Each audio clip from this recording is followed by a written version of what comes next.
Dean Smith, he should be the perfect man to work with, shouldn't he? Oh, without a doubt. I mean, I do class myself as being very fortunate to walk into this scenario. And of course, that was one of the pulls as well.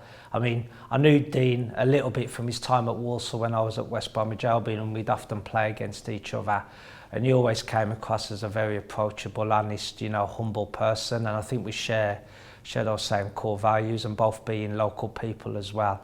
I think we have an affinity with the area, and we're both passionate about trying to, bring through local players, even better if they're Aston Villa fans as well. But Dean's very open to it. Only recently he came the day after the Everton game. The first team are in doing their recovery. Dean's in. Him and Richard pop down. They watch half an hour of the under-18s. They then go across to Villa Park and watch the under-23s. And from that, Cameron, who made his debut on Tuesday, the other Tuesday against Crewe, that was one of the reasons why that happened. And I suppose people in the football world or the supporters think that's kind of what should happen, but believe you me, it doesn't necessarily happen. Sometimes head coaches that don't really see the academy as anything really to do with them, but that's certainly not the sense with Dean. He always wants to know, and we're constantly exchanging messages, and I'm updating him on things. And obviously he's a short walk down the corridor, but he's always got an open door to talk about the boys as well. I think the football club are very fortunate, and certainly our academy very fortunate to have a head coach like that. But that example you've given there, Mark, that's essential, isn't it? And what a great thing for these young players who come in, they work hard every day, they know that there will be an opportunity if they can perform at the level they're playing at. 100%, and like I said, people shouldn't underestimate that in the modern day game, especially because football clubs have become such a huge environment now. And head coaches are pulled here, there and everywhere. And having experienced the Premier League a lot, I also understand the media challenges that the head coach would have as well. But only on Thursday, me and Dean ended up having a 15-minute conversation about a player, and Dean was talking about, Mark, I think we should do this with the player. I think this will be the right thing to do with him over the next 6 months. And I have to say, I'm not being, just playing, politically correct answers here. Everything that Dean was saying was music to my ears. And I think, like I alluded to earlier, we have a very shared vision on the development of young players. We both believe passionately in about the young players need to go out on loan and experience that. I think that's a vision and a model that we're going to integrate into the football club over the next year or so as well. Aston Villa have had to sign players from all over the world, from all sorts of different leagues, to try and compete in the Premier League. That's what you have to do.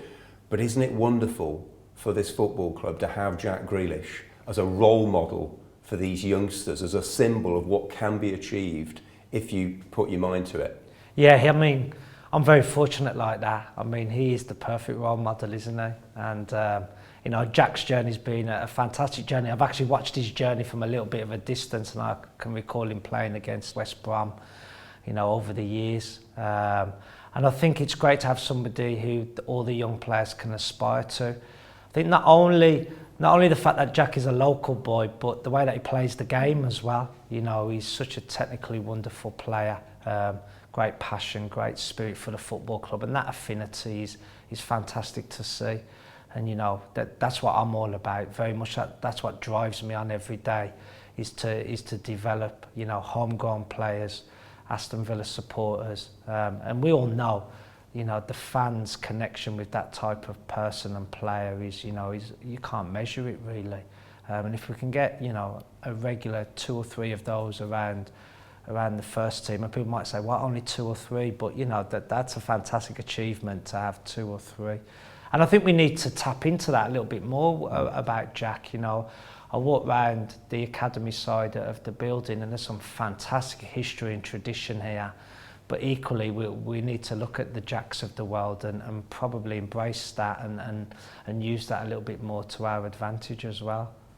It's easy to say, isn't it, the whole club's together, everyone's singing from the same hymn sheet, but you are right to bring it up. It's noticeable that is the case at Bodymoor and at Villa Park, but I just wonder whether Jack, having come through the ranks, he knows what it's like to be a young player learning the ropes. Does that help increase the bond between the seniors and the youth department? Yeah, I think whenever you've got some players that are embedded into the first team squad that have come through the academy, it does help with that connection. And I'm sure that over the next year or so, there's some different things that I want to talk to Dean about, and Christian and Suso, about making that connection even tighter and closer, if you like. There's some initiatives that, you know, I've utilised before, you know, for instance, you know, getting our under-8 players, our under-9 players to come and maybe, you know, come and have a kickabout with some of the first team players.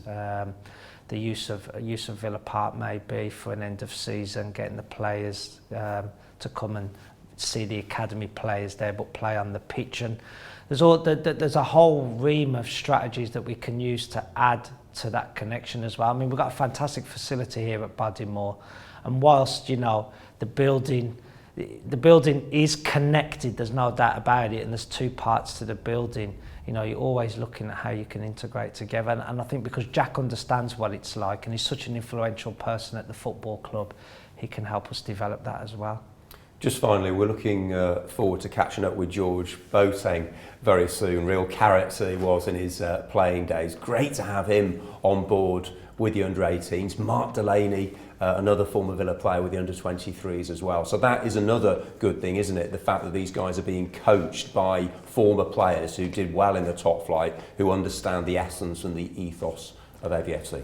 Yeah, and I think you asked earlier about some of the things that I was proud about what I'd done in my previous role, and one of those was that there was a number of players that had come through the academy at West Brom whose careers didn't quite go the way that they'd like them to do, but they went away and did their studies and did their coaching badges, and we integrated a number of them back into the academy. And bringing George in was essential, I thought, to kind of develop that bloodline. I refer to it as people that have been involved in the football club at previous times, understand the history and tradition of the football club and the culture of the football club, albeit that the culture is evolving here into a fresh new culture, I would suggest. And hopefully George and Mark are two of a band of brothers that we're hopefully going to bring through.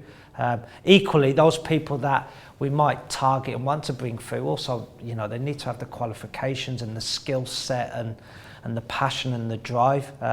When I met George, I think one of George's most clear qualities was how humble he was. Given the fantastic football career he had, he'd gone away, done his coaching badges, was passionate about wanting to develop, and most importantly was passionate about developing the young people and the young players at Aston Villa. But it is definitely a strategy that I would like to develop and use in the future. I think it's really important. Because they are people as well as players. That's another thing, isn't it? The education.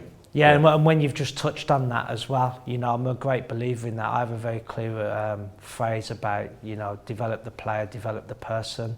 You know, because equally we want good role models, don't we? We want, you know, the players to go out into the wider community and to represent us in the feedback that we're getting back. One of the things I was most proud of in my previous role was when you'd get an email or somebody would write a letter about one of our groups of players that had gone overseas and had travelled on the plane or at the airport, and people would take the time to drop you an email and say, I'd just like to say I bumped into, you know, one of your groups of players, you know, your teams at the airport, and how well behaved they were and how well they engaged with me, etc, etc. So, you know, we do want good role models, and ideally we want Premier League footballers as well.